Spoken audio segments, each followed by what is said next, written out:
Bonjour et bienvenue à tous pour cette nouvelle édition de webinaire organisée par la FCEI, la Fédération canadienne de l'entreprise indépendante.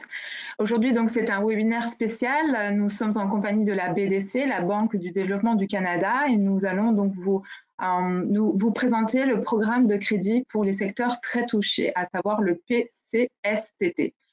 Toute l'information contenue dans cette présentation est à date d'aujourd'hui, soit le 23 mars 2021. Concernant donc la partie technique, sur votre écran s'affiche un panneau dans lequel il y a une rubrique questions. Vous pouvez dès maintenant nous écrire la question que vous souhaitez poser, qui sera donc posée lors de la période d'échange, la période de questions et de réponses à la fin de cette présentation. Vous avez également une rubrique qui s'appelle Documents. Vous avez la possibilité de télécharger la présentation que nous allons vous faire aujourd'hui. Et donc, ce webinaire est en direct, il est enregistré dans les 24 à 48 heures. Vous allez également recevoir par courriel un lien qui va vous permettre de réécouter et de revoir cette présentation. Donc, je suis Clémence Joly, analyste des politiques à la FCEI pour le Québec. Je vais vous présenter donc le reste de l'équipe qui m'accompagne aujourd'hui pour ce webinaire spécial. Donc, je suis accompagnée de Monsieur Jasmin Guénette, qui est le vice-président aux affaires nationales, Monsieur Jean-Marc Euchoc, qui est le chef de notre département des ressources aux entreprises, et donc Monsieur Michel Bergeron, qui est notre invité expert de la BDC, qui est chef de la direction stratégique. Ensuite, donc, pour la prochaine diapositive, s'il vous plaît, Jean-Marc, on vous présentera donc Monsieur Bergeron un peu plus tard, donc lors du webinaire. À savoir que l'information change rapidement et que nous tenons à jour notre site internet. Nous avons également une rubrique dédiée Covid-19. Vous pouvez retrouver dessus donc toutes les informations en lien avec cette situation. À savoir que nous tenterons donc de répondre à un maximum des questions lors de la période d'échange. N'hésitez pas, en tout cas, quand vous les formulez, à y marquer un maximum d'informations, de précisions pour qu'on puisse y répondre. Si vous avez donc une question qui reste sans réponse, on vous conseille donc de nous contacter, de contacter notre département des conseillers aux entreprises qui pourront donc apporter un maximum de précisions quant à vos interrogations et à vos préoccupations.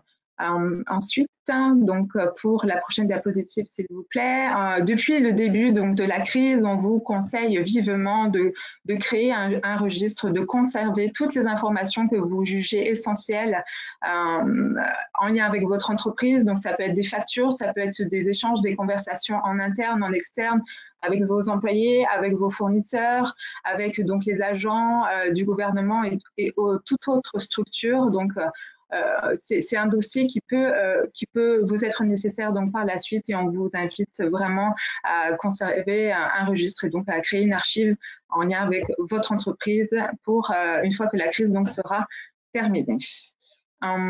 Ensuite, donc, on va commencer par faire un état de situation des PME au Canada. Donc, c'est Jasmin qui va commencer donc, cette présentation. Il vous présentera ensuite nos recommandations en lien avec le prochain budget fédéral. Je ferai une brève mise à jour de la situation au Québec. Et donc, ensuite, on laissera la parole à notre invité d'honneur, Monsieur Bergeron, qui va vous présenter le programme de crédit pour les secteurs très touchés, vraiment en détail. Et on terminera donc ce webinaire pour la période de questions et de réponses. Je vais donc laisser la parole à Monsieur Jasmin Guénette pour la suite de la présentation. Merci beaucoup, Clémence. Ça me fait plaisir de vous retrouver tous pour ce webinaire aujourd'hui.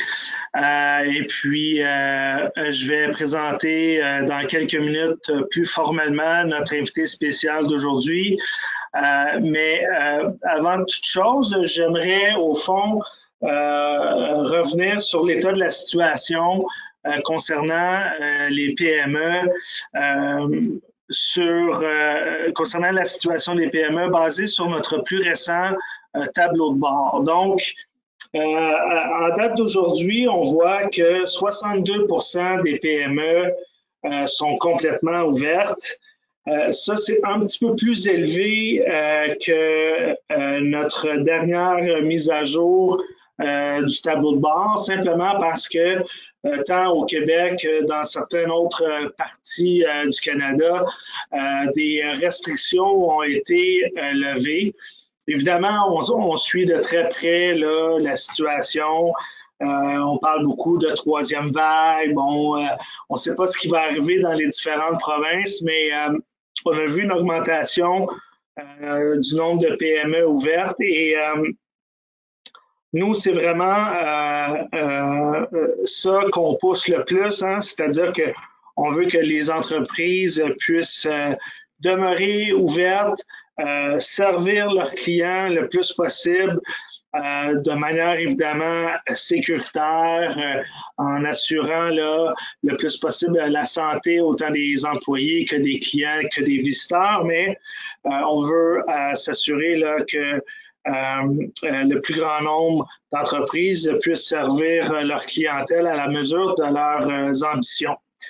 Mais ce que ce tableau-là nous montre, c'est qu'il reste encore beaucoup de chemin à faire, surtout quand on regarde les revenus qui sont générés pour l'instant par les PME. On est loin d'une situation normale et donc c'est pour ça que durant nos représentations auprès du gouvernement fédéral, on met beaucoup l'accent sur la situation des PME et à quel point il faut améliorer l'état des lieux et s'assurer que la relance économique soit synonyme de relance des PME. Et on a donc développé un point en 6 recommandations que je vais vous présenter brièvement. Le premier, c'est de prolonger et élargir les programmes de soutien de la COVID pour les petites entreprises jusqu'au redémarrage de l'économie entière. Ça inclut l'ouverture de nos frontières.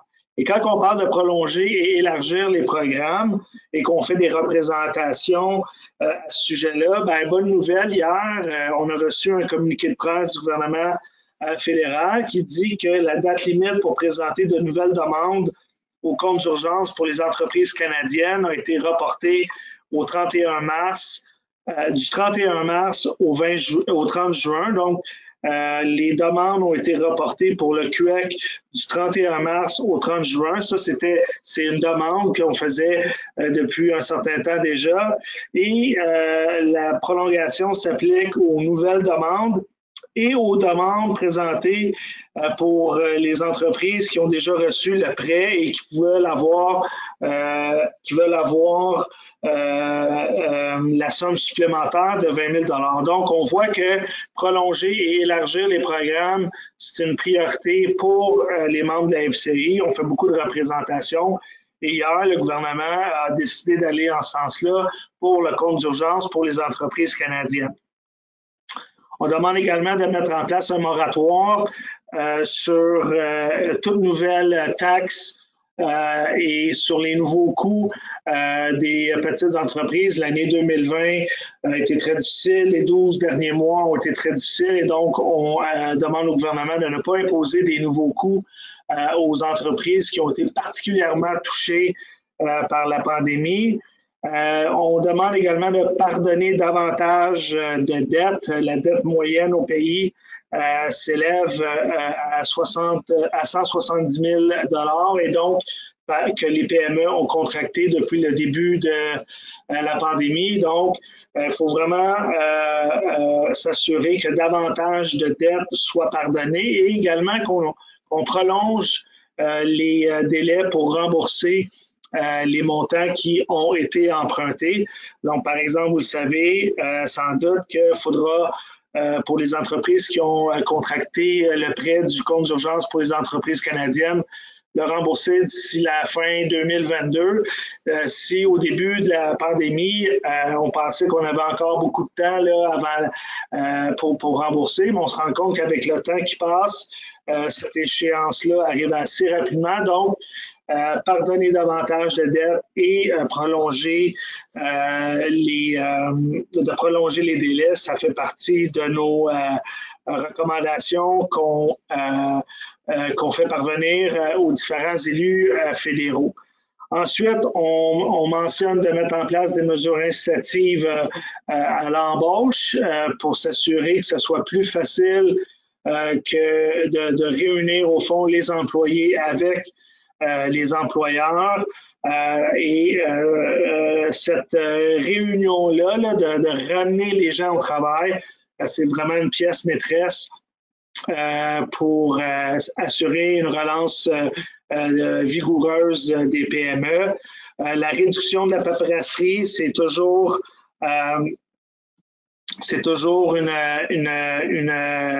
priorité pour vous et donc on recommande évidemment au gouvernement de poursuivre avec ces efforts et s'assurer de réduire la paperasserie qui est vraiment une façon là, je dirais, importante pour assurer une relance des PME et une relance de l'économie qui est le plus vigoureuse.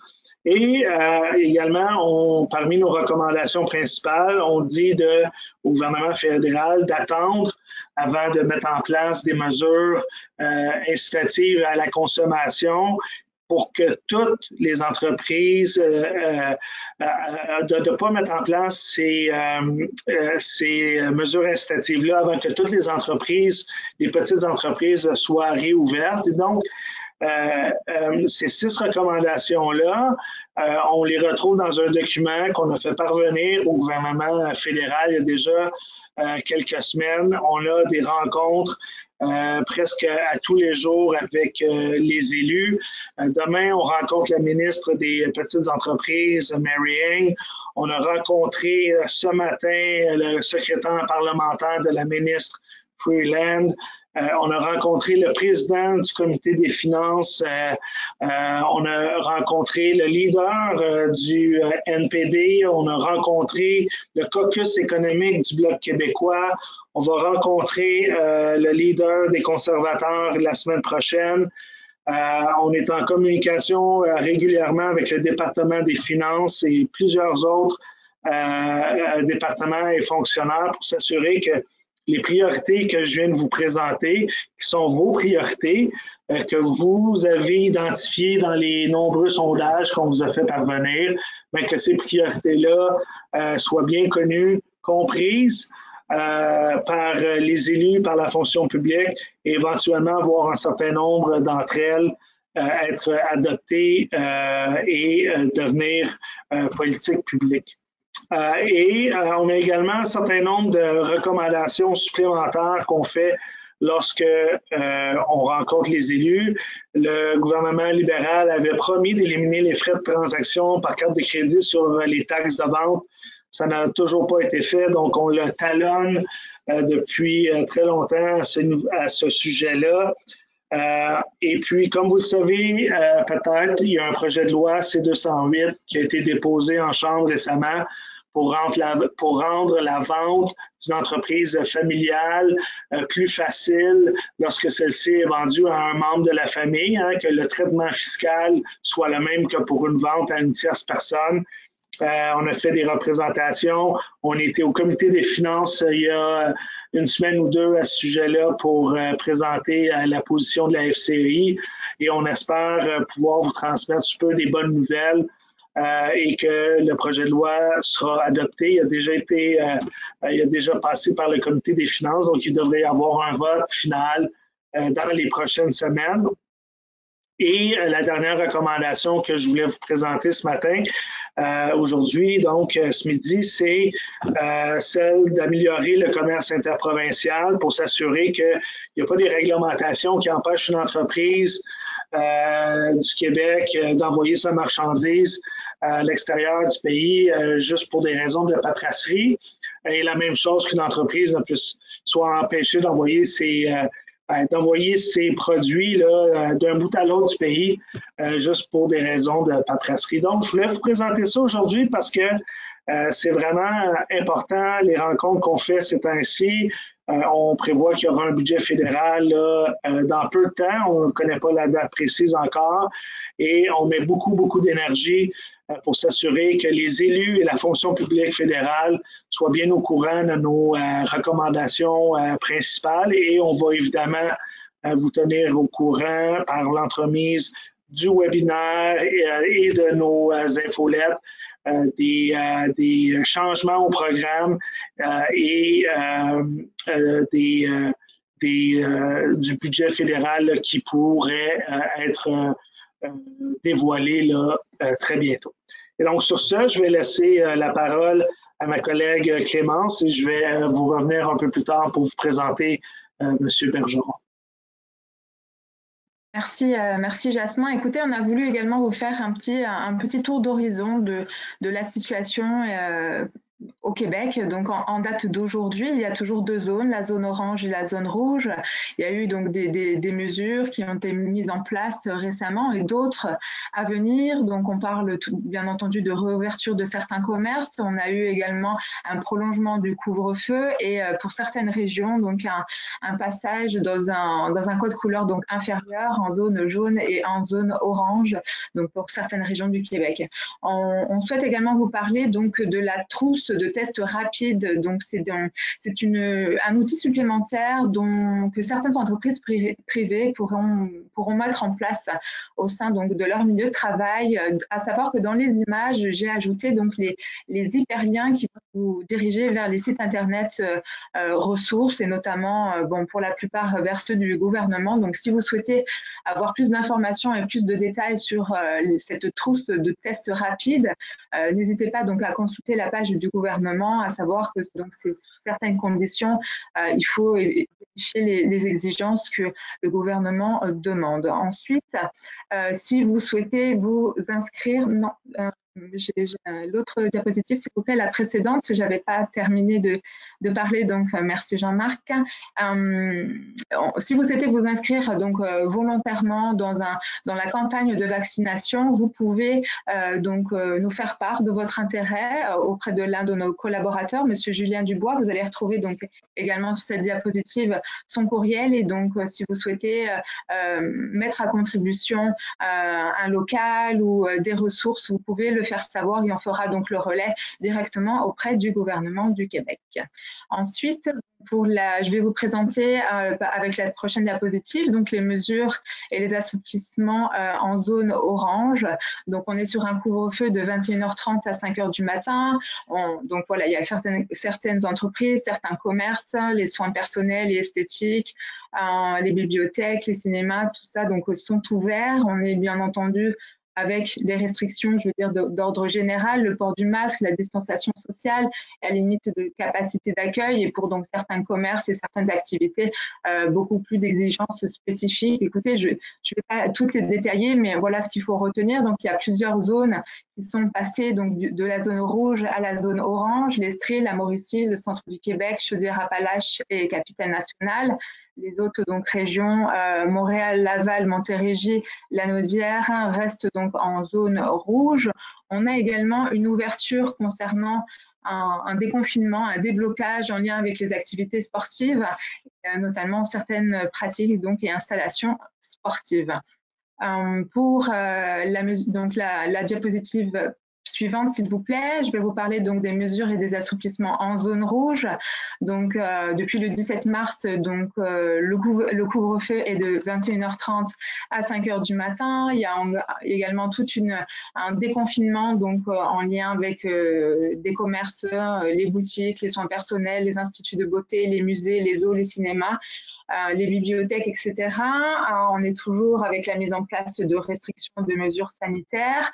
On voit également donc à partir du 26 mars donc une bonne nouvelle, une ouverture donc des spas, des salles d'entraînement, donc des gyms, voilà la reprise des activités intérieures et extérieures, donc bien entendu sous certaines conditions, les salles de spectacle, les théâtres. Donc voilà, il y a un déblocage, une reprise donc de l'économie, des activités donc commerciales notamment à partir du 26 mars. Si vous souhaitez donc en savoir un peu plus, n'hésitez pas donc à cliquer sur les images. Comme je vous disais, j'ai mis également les hyperliens directement vers les ressources. Ensuite, pour la prochaine diapositive, donc, il y a également une annonce qui a été faite le 16 mars avec donc un assouplissement. Il y a le passage de certaines régions du Québec en zone jaune à compter du 26 mars. J'ai vérifié encore ce matin, ils n'avaient pas publié de ce dont il s'agit en détail. Donc, j'imagine que ça va se faire là dans les prochains jours, mais donc il n'y a plus de couvre-feu, il y a vraiment donc une ouverture et beaucoup plus d'assouplissement. Donc, pour ces régions-là, donc on attend de voir vraiment la publication sur le site internet du gouvernement. Ensuite, donc plus en détail pour vous expliquer ce qu'on fait, on a depuis plusieurs semaines maintenant donc une pétition qui circule. On vous invite, on vous encourage à en parler, à la signer, à la diffuser dans vos réseaux personnels, dans vos réseaux sociaux. C'est donc voilà, on demande à ce que les PME du Québec bénéficient de plus de support. Donc, on soulève toute une série d'enjeux que vous vivez. Alors, n'hésitez pas vraiment, chaque signature compte. C'est pour toutes les entreprises du Québec, membres ou non de la FCEI. Mais voilà, il va falloir encourager encore plus de signatures pour que ça nous aide à faire beaucoup plus de pression auprès du gouvernement. Sinon, concernant notre actualité législative, écoutez, on travaille toujours activement pour faire entendre vos intérêts. Donc, voilà, récemment, j'ai mis juste un petit éventail de nos actions et de nos demandes plus récentes, mais on demande à ce que la part de subvention dans les programmes soit augmentée. On demande à ce que également la période donc concernant le calendrier de remboursement des prêts soit étalé, ça vous permettrait donc de bénéficier de beaucoup plus de flexibilité. Bien entendu, comme l'a soulevé Jasmin, on parle du fardeau administratif, donc il faut continuer à diminuer cette lourdeur administrative et donc et également offrir aux entreprises un accompagnement personnalisé dans cette crise sans précédent. Et on a également fait toute une série de recommandations en lien avec les programmes d'aide de soutien donc offerts aux entreprises. Voici donc pour les dernières mises à jour côté Québec. Je vais laisser donc Jasmin vous présenter notre invité d'honneur, Monsieur Bergeron. Merci à tous. Merci beaucoup, Clémence, pour cette présentation. Évidemment, il y a une panoplie de programmes qui existent et qui sont offerts autant par le gouvernement provincial, par les provinces mais principalement par le gouvernement fédéral. Et aujourd'hui, on a la chance d'avoir avec nous Michel Bergeron, qui a été nommé chef de la direction stratégique de la Banque de développement du Canada en 2018. Et à ce titre, il est responsable de la conception, l'élaboration et la communication de l'orientation stratégique globale et de la vision de la BDC. Monsieur Bergeron a commencé sa carrière au gouvernement fédéral où il a travaillé dans le domaine des négociations commerciales internationales au ministère des Finances. Il est entré en poste à la BDC en 1998 et 99 et compte plus de 20 ans d'expérience dans le secteur privé, public et parapublic. Il siège au conseil d'administration de Futurpreneur et Jack.org et il est le président fondateur de Groupe de Montréal, qui est un forum mondial pour le développement des micro, petites et moyennes entreprises. Et je disais, il y a plusieurs programmes qui ont été développés par les provinces, plusieurs programmes qui ont été développés par le gouvernement fédéral. Et aujourd'hui, M. Bergeron va s'entretenir avec nous pour nous présenter et expliquer le programme de crédit pour les secteurs très touchés, le PCSTT. Alors, la parole est à vous, M. Bergeron. Merci, Jasmin. Bonjour à tous. J'espère que vous m'entendez bien. D'une part, merci aux membres de se joindre à nous aujourd'hui pour la présentation et merci aussi à la FCEI pour l'invitation. Jasmin, je veux passer des félicitations à toute l'équipe. Vous faites un travail important dans cette période difficile de pandémie et vous défendez très bien les intérêts de vos membres. Donc, bravo à toute l'équipe. Ce que je veux faire aujourd'hui avec vous, c'est vous donner les grands paramètres d'un programme qui a été annoncé à la fin 2020 et qui est entré en vigueur le 1er février 2021. Et ce programme s'appelle le programme de crédit pour les secteurs très touchés. À la prochaine diapo, ce que je veux couvrir en termes d'items, je vais vous définir un peu ce qu'est le PCSTT, quels sont ses objectifs, quelles sont les caractéristiques du programme et aussi comment déterminer si votre entreprise est admissible. Et finalement, je vais vous donner un exemple concret là, sur comment faire une demande si vous pensez être éligible au programme. Donc, à la prochaine diapo, qu'est-ce que le PCSTT? Fondamentalement, c'est un programme de financement à terme qui a été mis en place pour aider les entreprises qui sont les plus affectées par la crise du COVID-19 à obtenir des liquidités qui leur permettent de couvrir leurs frais fixes et fondamentalement de maintenir leurs opérations dans l'attente d'un retour à la normalité au niveau des revenus. La particularité du programme, c'est que pour accroître l'accès au programme de financement, en réalité, la BDC va fournir une garantie équivalente à 100% du montant que vous allez emprunter auprès de votre institution financière. Donc, de façon pratico-pratique, c'est comme si votre institution financière faisait un prêt à la BDC. Donc, ce que ça vous permet de vous assurer, c'est que d'une part, on sait que plusieurs entreprises ont été affectées négativement en termes de performance et de structure financière à cause de la pandémie. Donc, l'accessibilité au crédit va être facilitée du fait de la présence de la garantie et l'autre élément important aussi, la tarification qui s'applique à ces financements-là est avantageuse. Donc, comme je le mentionnais, la BDC va octroyer à votre institution financière qui vous prêtera les fonds l'équivalent d'une garantie de 100% pour les montants octroyés. Maintenant, quels sont les objectifs du programme à la prochaine diapo? Bien, comme je l'ai mentionné, c'est de vous donner accès aux liquidités, flux de trésorerie qui vous permettent de couvrir vos dépenses, frais fixes et coûts variables pour assurer la continuité de vos activités et tout ça dans l'espoir justement que vous puissiez ressortir encore de façon plus forte suite à la fin de la pandémie. Ceci dit, je vais l'expliquer en détail. Notion importante, le programme n'est pas là pour vous permettre là, de rembourser d'autres types de financements qui seraient peut-être existants ou même de vous payer des dividendes. Fait que, si on va plus dans le détail à la prochaine diapo en termes de ce pourquoi les fonds peuvent être utilisés, mais comme je le mentionnais, ça vise à vous permettre de couvrir les frais courants de l'entreprise, que ce soit les salaires, le loyer, payer les fournisseurs, l'électricité, assurances et taxes, de même que les honoraires professionnels là, des différents professionnels qui vous appuient. Vous pouvez aussi continuer de faire les paiements sur les financements qui sont présentement en cours dans l'entreprise, que ce soit du crédit-bail, financement d'équipement ou même financement à terme. Et dans certains cas aussi, de payer certains équipements qui vous permettent de vous maintenir, les activités en opération.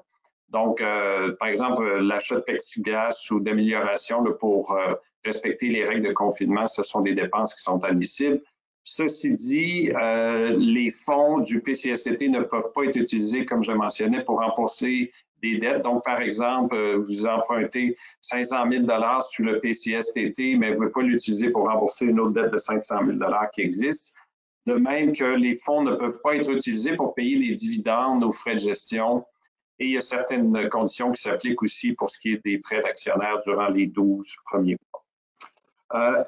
Si on regarde en termes des caractéristiques du programme à la prochaine diapo, donc dans le détail, comme je le mentionnais, le taux d'intérêt qui est octroyé, peu importe la taille du financement et la vigueur financière de votre entreprise, il y a un seul taux qui s'applique à tous les emprunteurs et c'est un taux de 4%. C'est très avantageux dans les circonstances actuelles.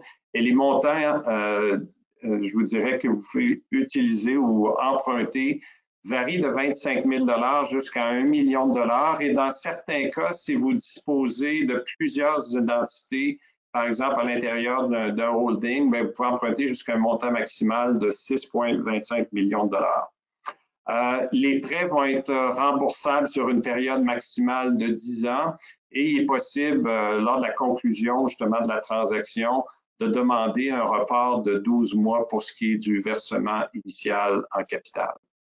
Maintenant, comme je le mentionnais, la BDC va garantir le financement à 100%. Donc, vous n'aurez pas à fournir de caution personnelle, élément très important. Et il y a donc une entente là, qui a été négociée entre la BDC et votre institution financière, celles qui sont inscrites, pour justement s'assurer que dans l'éventualité où il y aura un défaut, bien, ces institutions-là financières pourront réclamer le solde du prêt auprès de BDC. Finalement, le programme a été lancé le 1er février et sera disponible jusqu'au 30 juin 2021 par l'entremise des institutions financières qui ont adhéré au programme. Donc, si on passe à la prochaine diapo, je vais vous expliquer un petit peu quels sont les critères pour définir qui est admissible au programme. D'une part, il faut que votre entreprise soit basée au Canada. Elle doit être en mesure de démontrer qu'elle était financièrement viable avant d'être touchée par la pandémie. Et finalement, elle doit rencontrer un des deux tests suivants. Le premier, c'est que vous devez démontrer que vous avez reçu des paiements soit du programme de subvention salariale ou de subvention pour le loyer. Et à cet égard, pour accéder à ces programmes-là, vous connaissez les règles qui sont à l'effet que vous soyez en mesure de démontrer une perte d'au moins 50% des revenus, une réduction de 50% des revenus pendant au moins 3 mois au cours de la période des 8 mois précédant la date de la demande. Donc, dans un premier temps, si vous êtes éligible à la subvention salariale ou à la subvention de loyer, il vous sera exigé de faire les demandes de subvention. De toute façon, il serait ridicule pour vous d'emprunter si vous avez la capacité d'obtenir une subvention. Une fois que vous aurez obtenu les subventions, vous deviendrez éligible par la suite au PCSTT. Si jamais les critères d'admissibilité, soit de la subvention salariale ou de la subvention pour le loyer, ne s'appliquent pas à votre entreprise, vous pourrez faire la démonstration qu'il y a eu une réduction d'au moins 50% des revenus pendant au moins 3 mois au cours des 8 mois précédents directement auprès de votre institution financière.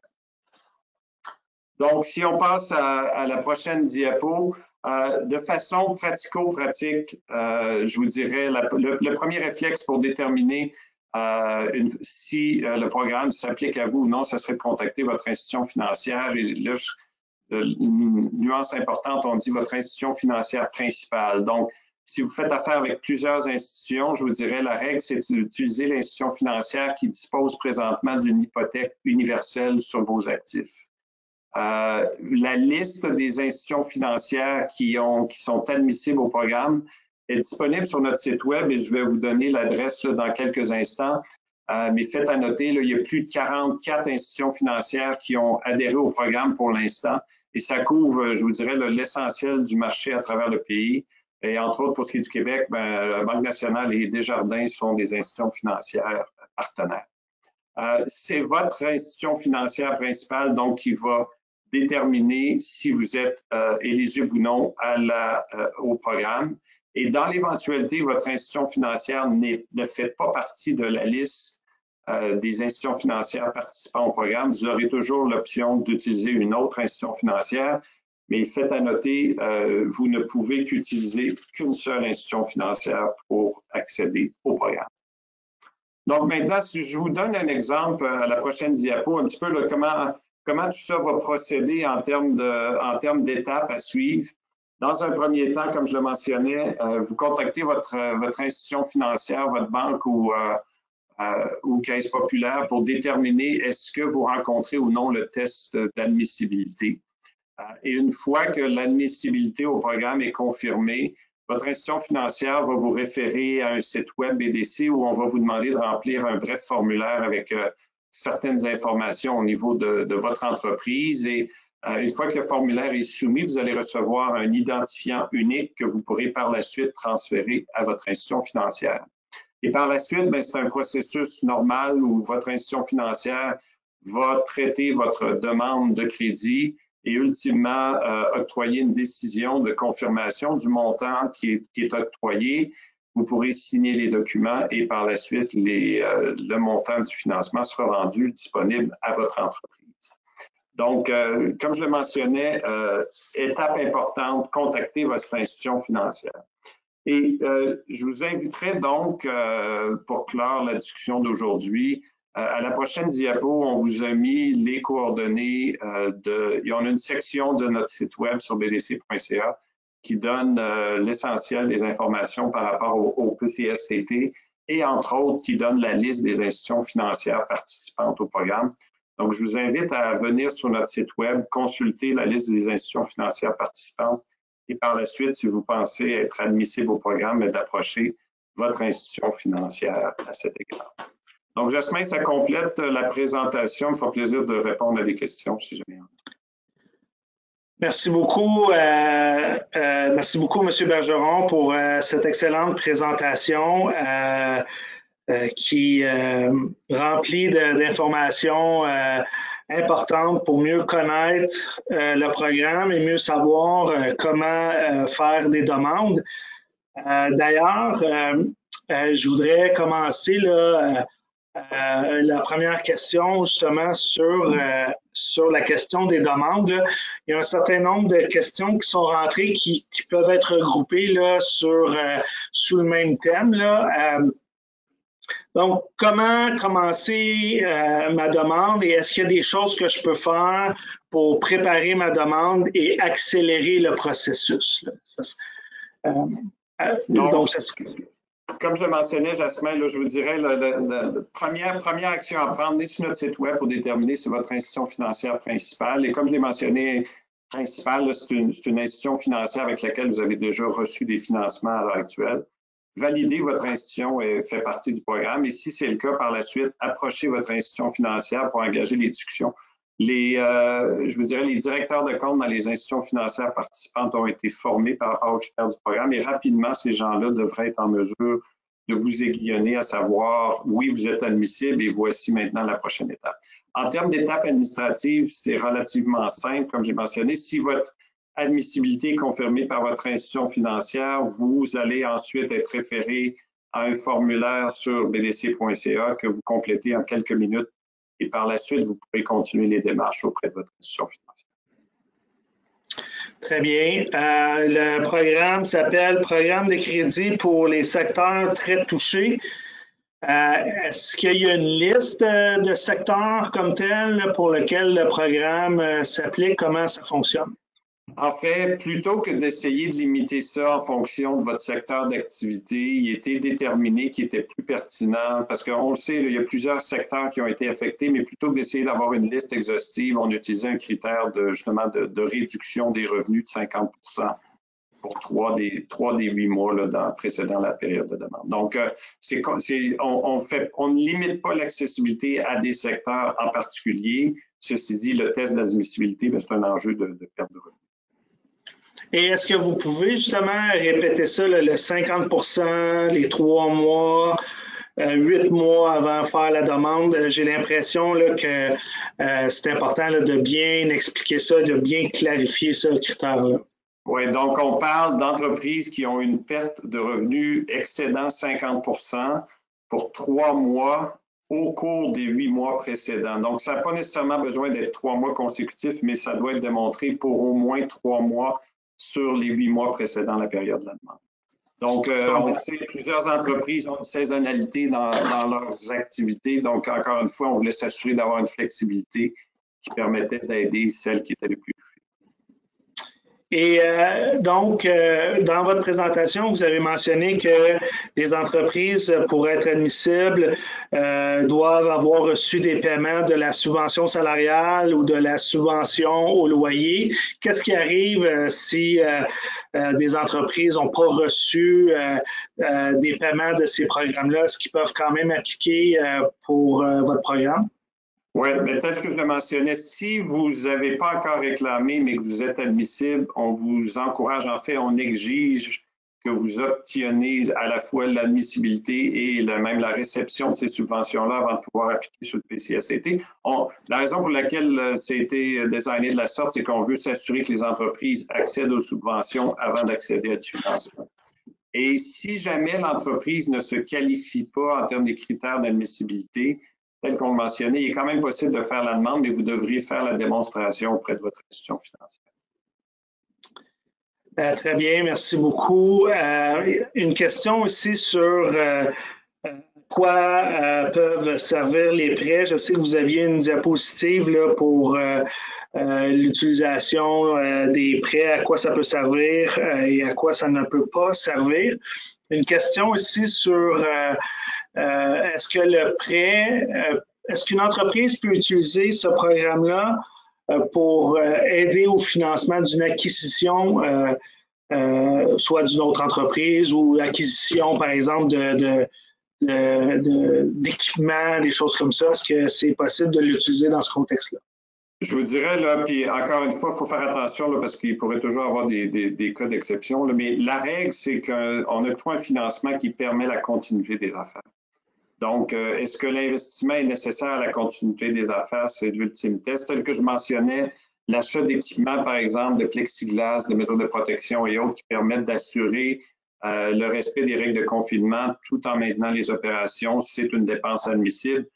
Quand on parle de faire des acquisitions ou autres, est-ce que ces acquisitions-là sont nécessaires?